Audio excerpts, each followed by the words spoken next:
Сәлем достар, сіздермен бірге мен Айзада. Бүгін мен сіздерге YouTube каналындағы жүктелген видеоға қалай обложка жасау керек екенін көрсетемін, және оны қалай жүктеу керек екенін көрсетемін. Ол үшін бізге Canva приложениесі керек, және Творческая студия деген программа керек. Оны біз қайдан аламыз? Бірінші біз YouTube каналымызға кіреміз де, осы жерде өзімізге керек видеомызды бірінші таңдап аламыз. Мысалы, мой каналға кіреміз.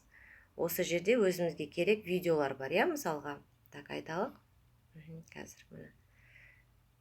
Так, міне менде осында астында тұрған видеолардың барлығында обложкалар бар, тек біреусінде ғана жоқ. Маған осыған обложка жасау керек болады. Инстаграмнан видео жүктеу.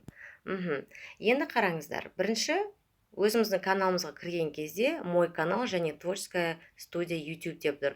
Осы Творческая студия YouTube'ті біз өзімізге басқан кезде Play Market'тен ол өзі автоматты түрде жүктеледі. Кеттік. Енді бізге жаңағы обложканы жасау үшін Canva приложениесі керек дедім. Так, Canva приложениесіне кіреміз. Қараңыздар. Алдыңғы видеоларда мен өзім осы Canva приложениесімен қалай жұмыс жасау керек, видеоларды, фотоларды қалай жүктеп, тексттерді қалай ауыстыру керек екенін барлығын көрсеткен болатынмын. Енді қазір сіздерге видеоға обложка жасауды көрсетемін. Бізде әр желіде Instagram, Facebook, YouTube каналдарына размерлері әртүрлі болады.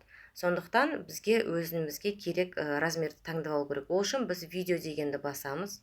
Осы жерде видео YouTube деп тұр, осыны басамыз, және обложка для YouTube деп тұр, осыны басамыз.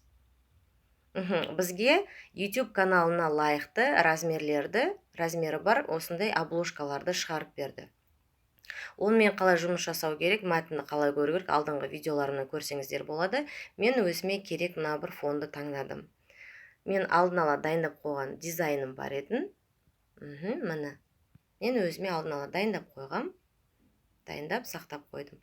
Так, Инстаграмнан видео жүктеу дейді. Осы жерде мен өзім мәтінді редактировать етем, яғни размерін, жүретін кішкене өзгертуім керекпін. Маған енді осылай өте ыңғайлы болып тұр.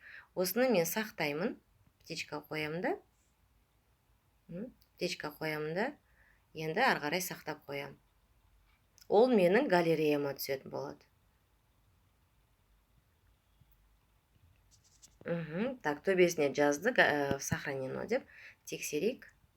Так, мен галереям.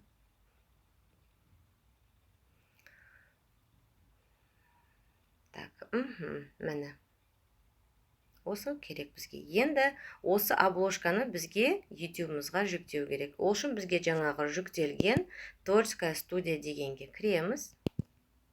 Мына Творческая студия дегенге кіреміз. Мен бұлар төмен қойын. Осы жерде өзімізге керек видеоны таңдайық.